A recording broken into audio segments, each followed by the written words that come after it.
Alors nous allons corriger aujourd'hui la feuille d'exercice, la feuille de petits problèmes de proportionnalité que je vous ai donnée.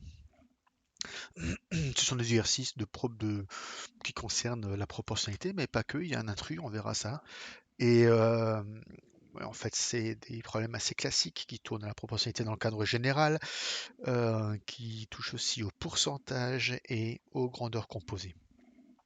Voilà, donc avec ces 4-5 exercices, vous aurez un petit aperçu un peu des procédures pour résoudre des problèmes de proportionnalité. On va reprendre ça. Durant le chapitre, on va revoir très en détail les pourcentages et les grandeurs composées également de nouveau. Voilà, donc on va tout de suite commencer par le premier. Pour faire 5 tartelettes, j'utilise 100 g de farine. Quelle quantité de farine faut-il pour faire 42 tartelettes? Bon, ça c'est un problème qu'on peut même effectuer déjà dès le CM2, hein. Alors, bah, je vous propose deux méthodes, hein. C'est pas les seules, mais c'est voilà, deux méthodes qu'on peut trouver. Alors, 5 tartelettes nécessitent 100 g de farine. Donc, on peut procéder par un passage à l'unité. Donc, si pour 5 tartelettes, il faut 100 g de farine, et quand on fait une recette de cuisine, il faut garder les mêmes proportions. Donc, si je veux en faire qu'une seule tartelette, donc je divise le nombre de tartelettes par 5. Si je divise le nombre de tartelettes par 5, il faut aussi diviser la masse de farine par 5. 100 divisé par 5, ça fait 20. Et donc, une fois qu'on passe à l'unité, après, on peut, en multipliant par le nombre de tartelettes, connaître la quantité de farine pour n'importe quel nombre de tartelettes. Donc, de 1 à 42, je multiplie par 42 le nombre de tartelettes. Il faudra multiplier par 42 la masse de farine. Donc, c'est 840 grammes de farine. Voilà, deuxième méthode. Eh bien, c'est de voir, et là, on utilise le coefficient de proportionnalité. Par combien faut-il multiplier le nombre de tartelettes pour obtenir la masse de farine? Et en fait, compte, là, ça se voit, il faut multiplier par 5. C'est-à-dire qu'il y a 20 fois plus de grammes de farine qu'il y a de tartelettes. Et donc, il suffit de multiplier 42 par 20 pour obtenir 840. Ok. Alors, c'est vrai que lorsqu'on fait un passage à l'unité, eh bien, le passage à l'unité nous donne également le coefficient de proportionnalité, hein. Vous avez dû voir ça euh, en cinquième et en quatrième. Voilà, ça c'est pour l'exercice 1. Je passe à l'exercice 2. Pour parcourir 300 km, la voiture de M. Martin a consommé 21 litres d'essence. M. Dupont affirme que sa voiture consomme moins car il a parcouru 200 km avec 15 litres seulement. A-t-il raison? Bon, alors là, je vais montrer pas moins de trois méthodes parce que je pense que si vous avez fait cet exercice, vous avez sans doute essayé de différentes manières. Alors, exprès, ces deux premiers problèmes, je ne fais pas de tableau.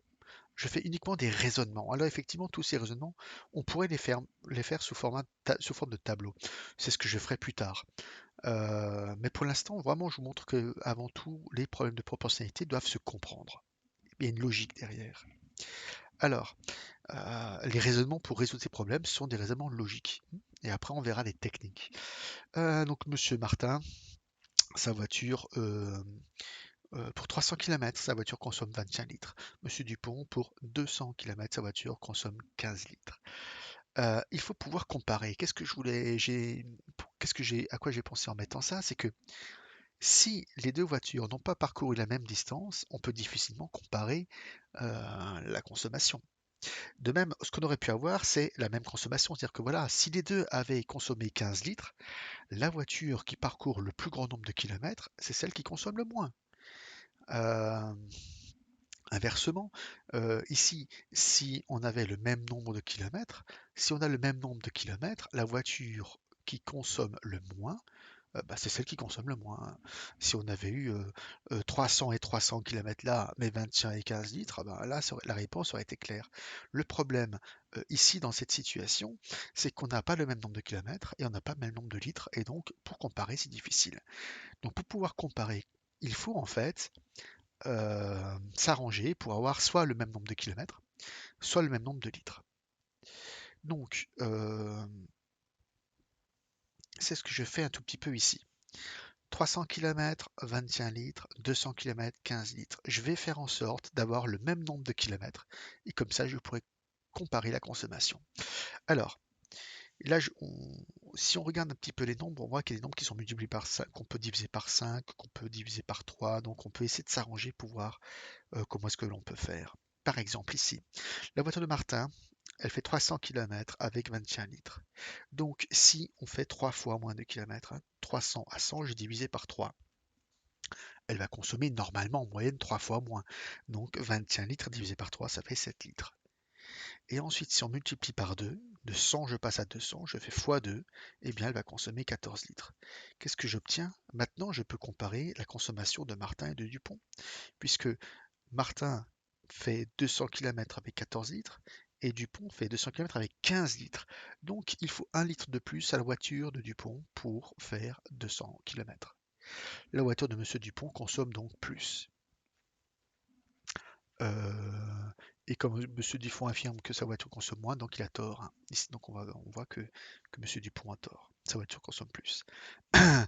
J'ai mis méthode 1 bis parce qu'en fait, c'est la même méthode. Seulement, je vais maintenant prendre la voiture de Monsieur Dupont et je vais passer de 200 à 300 km. Comment je fais? Eh bien, si la voiture de Monsieur Dupont effectue 200 km avec 15 litres, la moitié, 100 km, elle va l'effectuer avec 7,5 litres, hein. On fait 15 divisé par 2. Et ensuite, je multiplie par 3 pour avoir 300 aussi. Et 7,5 fois 3, ça fait 29,5. Et donc, on conclut la même chose puisque la voiture de Monsieur Dupont, si elle parcourt 300 km, elle va consommer 22,5 litres, plus que la voiture de Monsieur Martin.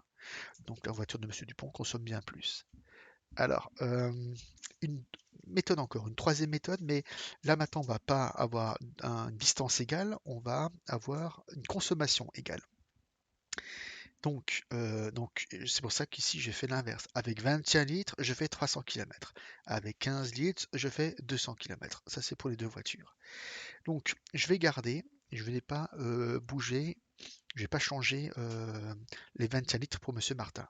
Par contre, les 15 litres, je vais passer de 15 à 21. Alors, 15 litres, avec 15 litres, on fait 200 km. Donc, si je divise par 3, par 7, pardon,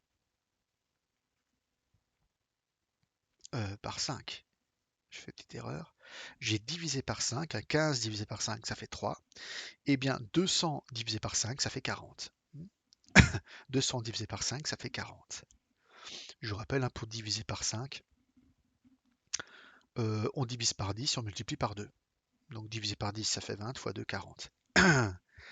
Donc en fait, compte, la voiture de M. Dupont, avec 3 litres, elle va parcourir 40 km.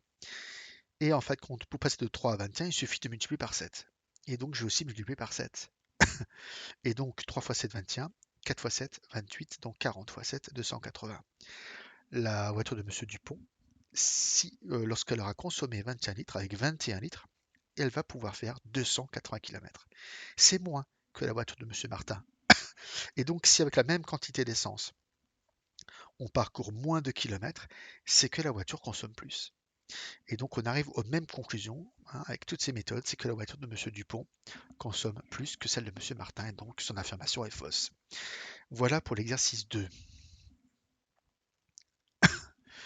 Exercice 3. Un magasin de vêtements annonce un pantalon 40 euros, 3 pantalons 100 euros. Combien payera-t-on pour l'achat de 2 pantalons, 4 pantalons, 6 pantalons? Bien, pardon. Donc ici, on a un pantalon 40 euros, 3 pantalons 100 euros. Ah ben là, tout de suite, on se rend compte d'une chose, c'est que ce n'est pas une situation de proportionnalité, parce que si un pantalon coûte 40 euros, si on était dans une situation de proportionnalité, 3 pantalons, 3 fois 4, 12, devraient coûter 120 euros. C'est pas le cas. Donc c'est parfois un petit peu des opérations que font certains magasins. Un pantalon va coûter 40 euros, deux pantalons coûteront 80 euros. Pour l'instant, c'est proportionnel. Et à trois pantalons, on fait un petit rabais, on fait une opération commerciale. Et là, pour trois pantalons, vous n'en aurez que pour 100 euros et pas 120. C'est pour inciter les gens à acheter un peu plus. Donc, comment ça va se passer? Donc, il faut calculer le prix de 2, 4 et 6 pantalons. Eh bien, deux pantalons, le rabais ne s'opère pas encore. Donc 40 plus 40, 80 euros. normal. Pour 4 pantalons, et bien 4 pantalons, on peut dire que on va utiliser l'opération 3 pantalons, plus on va ajouter un pantalon. Donc les 3 pantalons vont coûter 100 euros, et le pantalon pardon, supplémentaire va coûter le prix normal 40. Donc on aura 100 plus 40, 140. Au lieu de si c'était proportionnel, on aurait 4 fois 40 égale 160, hein. Donc voilà, on a un petit rabais. Pour 6 pantalons, eh ben 6 pantalons, comment est-ce que va s'opérer le rabais? Mais à chaque fois qu'on prend 3 pantalons, ça ne coûte que 100 euros. Donc comme 6 pantalons, c'est l'équivalent de 3 pantalons plus 3 pantalons, on va payer 100 euros pour les 3 premiers, 100 euros pour les 3 suivants, et donc on va payer que 200 euros au lieu de 240 si on faisait 6 fois 4, 24, donc 6 fois 40, 240. Donc ce problème n'est pas un problème, c'est pas une situation de proportionnalité. Le prix n'est pas proportionnel au nombre de pantalons, hein. Donc là, on a clairement l'exemple d'une situation où ce n'est pas le cas. Voilà, je vais couper la vidéo là et je vous reprends dans quelques instants pour corriger les deux derniers exercices. À tout de suite.